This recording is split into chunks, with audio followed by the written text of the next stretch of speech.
Assalamualaikum warahmatullahi wabarakatuh. Kita akan membahas bagian terakhir dari model pemrosesan informasi ya, long term memory. Sebelumnya kita sudah mendiskusikan ya tentang executive processes, kemudian sensory register, kemudian working memory atau short term memory. Nah, sekarang kita ke bagian terakhir ya, long term memory. Nah,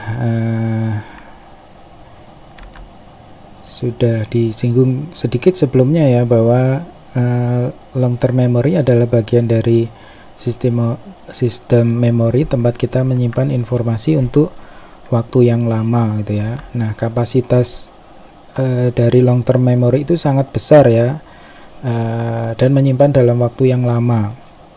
Nah, beberapa pendapat itu menyebutkan bahwa kita sebenarnya tidak pernah bakal lupa ya informasi yang ada di long term memory ya. Kita hanya kehilangan kemampuan untuk menemukan informasi tersebut dalam memori kita gitu.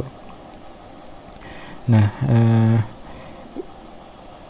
individu itu tidak hanya menyimpan informasi ya di long term memory, tapi juga belajar strategi di long term memory untuk kemudahan akses gitu ya. Jadi kapasitas ini dinamakan long term working memory ya. Nah, ini menjelaskan kemampuan para ahli gitu ya, yang kemampuannya luar biasa untuk untuk memadukan informasi ya, memadukan informasi saat ini ya dari working memory tadi dengan pola informasi yang sudah ada yang sangat luas itu, yang sangat banyak ya di long term memory ya. Ini seperti pekerjaannya dokter ya, pekerjaannya guru itu seperti ini ya. Itu ya. Jadi ada long term working memory.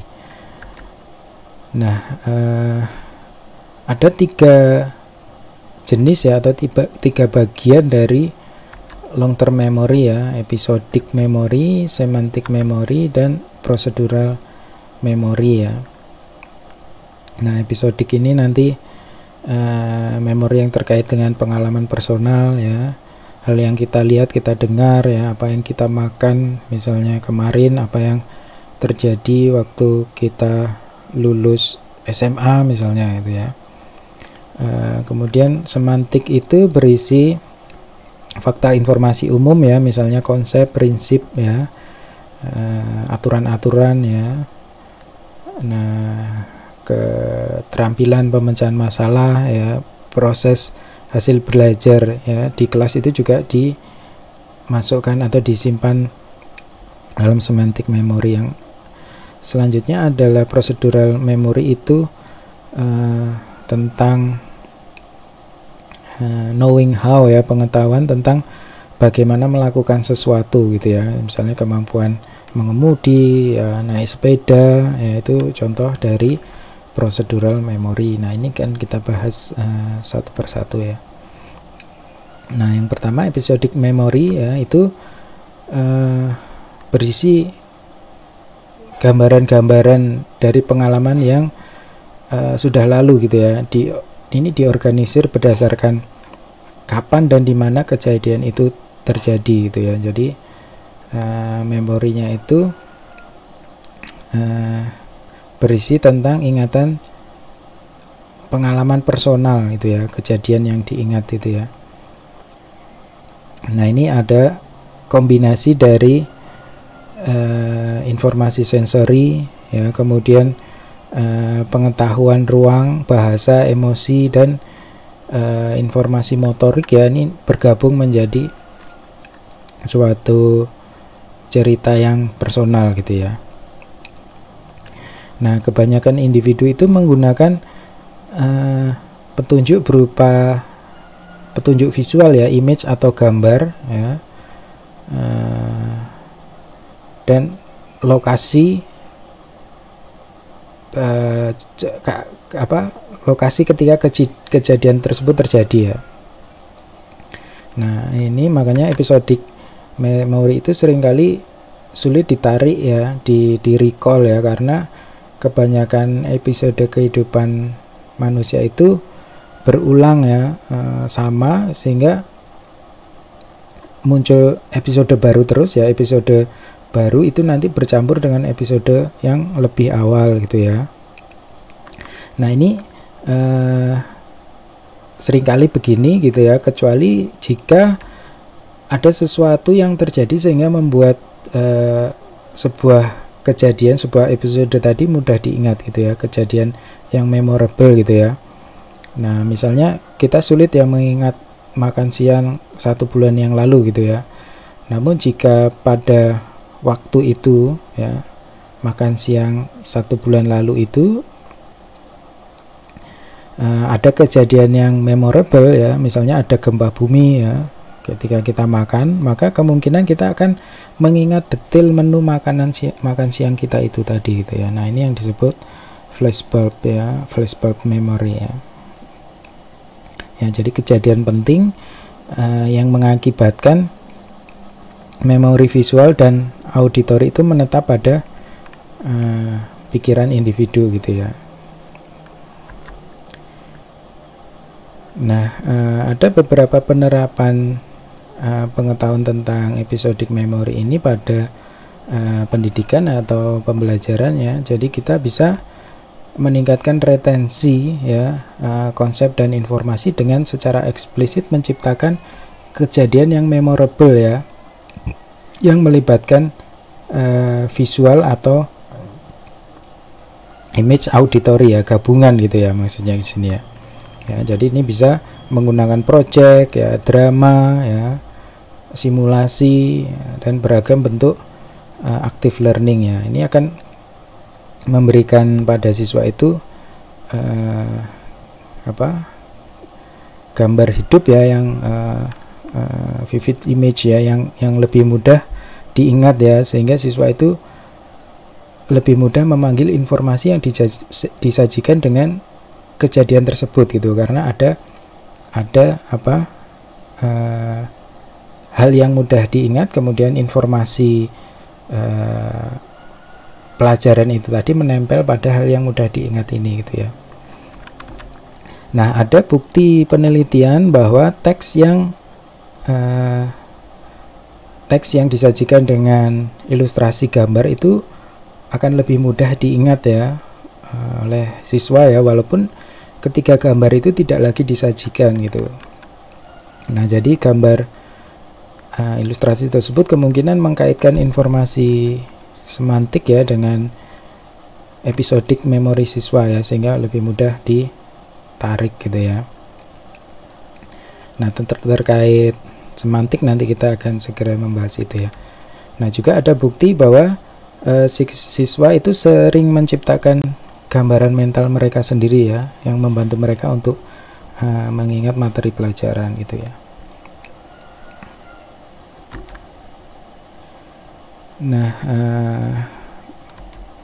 yang kedua adalah memori semantik memory atau declarative memory ya. Jadi ini berisi fakta dan informasi yang umum ya, misalnya terkait konsep ya, prinsip-prinsip, peraturan ya, dan bagaimana menggunakannya. Nah, termasuk di sini keterampilan pemecahan masalah dan strategi belajar. Nah, jadi sebagian besar ya hasil belajar di kelas itu disimpan di semantik memory gitu. Nah, semantik memory itu diorganisir dengan cara yang berbeda ya dengan episodic memory tadi yang terkait gambar ya, terkait petunjuk, terkait waktu dan tempat gitu ya. Nah, semantik memory ini secara mental disusun dalam network ya, jejaring konsep ya, yang saling berkoneksi gitu ya, berhubungan, yang disebut skemata atau skema ya kalau singular ya. Nah, ingat ini PAC kan juga menggunakan istilah skema ya untuk mendeskripsikan kerangka kognitif yang digunakan individu untuk berperilaku ya, mengorganisir persepsi ya. Nah, skema dalam teori pemrosesan informasi ini menggambarkan tadi ya, jejaring konsep yang disimpan dalam memori individu yang membuat mereka bisa memahami dan memasukkan informasi baru gitu. Nah, skema itu bisa digambarkan ya sebagai sebuah outline ya, dengan beragam konsep, ide atau gagasan yang dikelompokkan dalam kategori yang besar ya, dan saling terkait gitu ya.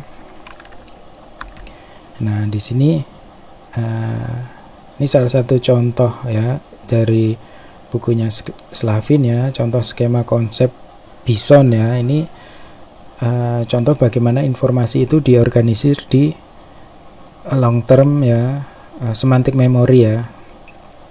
Jadi berdasarkan jaringan gagasan atau konsep-konsep yang terkait ya. Jadi konsep Bison itu bisa masuk dalam konsep umum ya sebagai mamalia gitu ya, dan binatang gitu ya, dan kemudian berhubungan dengan materi lain yang membedakannya dengan konsep lain dalam memori ya. Jadi misalnya dia berhubungan dengan juga bagaimana Indian itu berburu bison ya, bagaimana melakukan konservasi ya agar bison itu tidak punah. Nah, ini saling ada interrelasi gitu ya, atau jalur atau pathways ya kalau di penjelasannya Slavin ya. Jadi semakin banyak relasi dengan konsep lainnya, ini akan memudahkan individu mengakses informasi tentang konsep tersebut ya. Jadi jangan lupa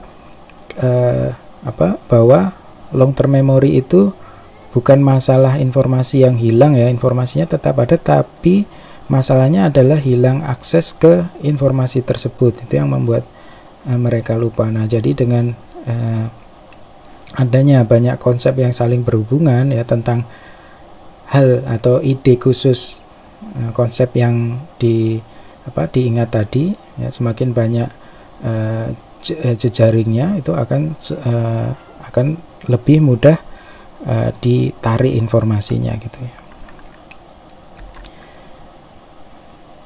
Nah, yang ketiga ya, tadi kita sudah membahas episodik dan semantik ya memori. Yang ketiga adalah procedural memory. Nah, ini adalah kemampuan untuk mengingat bagaimana melakukan sesuatu ya, khususnya yang terkait physical tasks ya. Jadi tugas fisik ya, seperti ini misalnya seperti naik sepeda ya, mengemudi ya.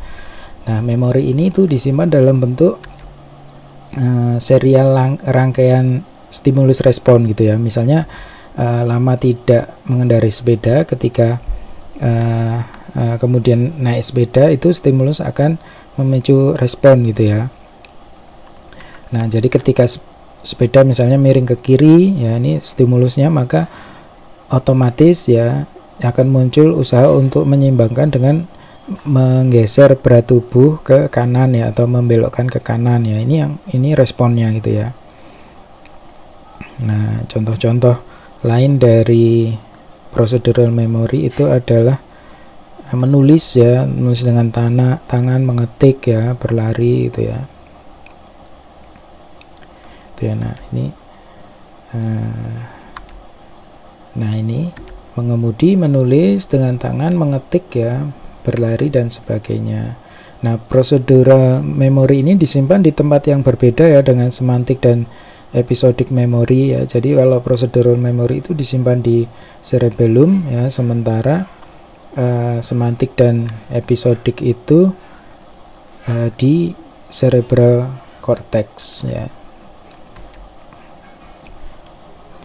Nah, ada beberapa faktor ya yang mempengaruhi kekuatan retensi ya dalam long term memory ya.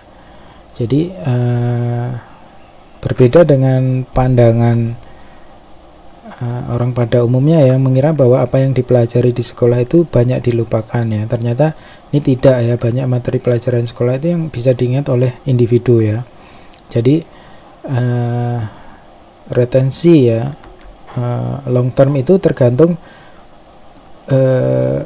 jenis informasinya. Jadi ini akan mempengaruhi kekuatan dari long term memory itu ya, mudah ditarik atau tidak, atau mudah diingat atau tidak gitu ya. Jadi misalnya konsep itu lebih mudah diingat daripada nama ya, serangkaian nama atau daftar gitu ya. Tapi ini konsep itu lebih mudah diingat gitu ya, retensinya lebih tinggi. Jadi secara umum retensi itu akan menurun, ini terkait pelajaran ya, pembelajaran di kelas ya. Retensi itu menurun setelah beberapa minggu ya. Nah, kemudian dia akan stabil itu ya. Nah, kalau informasi itu bisa diingat setelah 12 sampai 24 minggu, nah maka kemungkinan dia akan diingat selamanya gitu. Pelajaran tadi akan diingat selamanya oleh siswa gitu ya. Ini pendapatnya Watson ya sama Breedlove ya. Nah,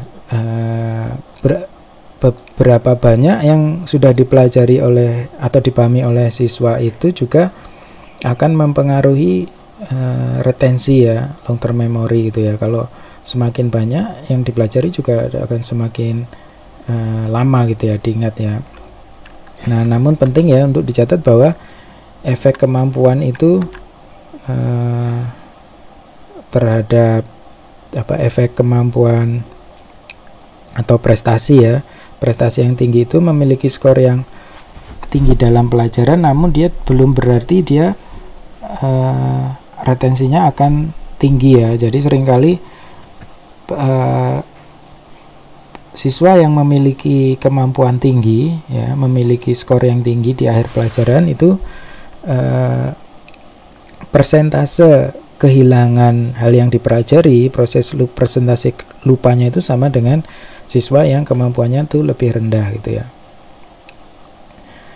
Nah, strategi pengajaran ya yang melibatkan siswa secara aktif ya, berkontribusi pada berkontribusi ya, itu akan meningkatkan retensi long term memory gitu ya.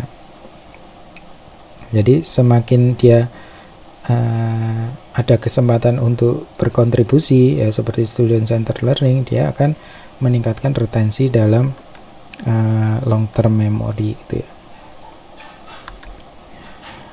Baik, ini ringkasan ya karakteristik komponen memori ya, sensory register, working memory, dan long term memory gitu ya. Sensory register kapasitas besar tapi durasi sangat singkat ya. Working memory itu kapasitasnya 5 sampai 9 potongan, rata-ratanya itu 4 ya. 4 atau 5. Nah, kemudian long term memory itu kapasitasnya tidak terbatas, sementara durasinya juga sangat lama ya, bisa jadi kemungkinan selamanya ya. Jadi masalahnya tadi hanya aksesnya saja gitu. Nah, baik, itu saja pembahasan kita terkait model pemrosesan informasi ya. Silakan di cek lagi ya di chapter 6-nya Slavin. Jika ada pertanyaan silakan disampaikan di forum kita ya. Terima kasih atas perhatian rekan-rekan semua. Assalamualaikum warahmatullahi wabarakatuh.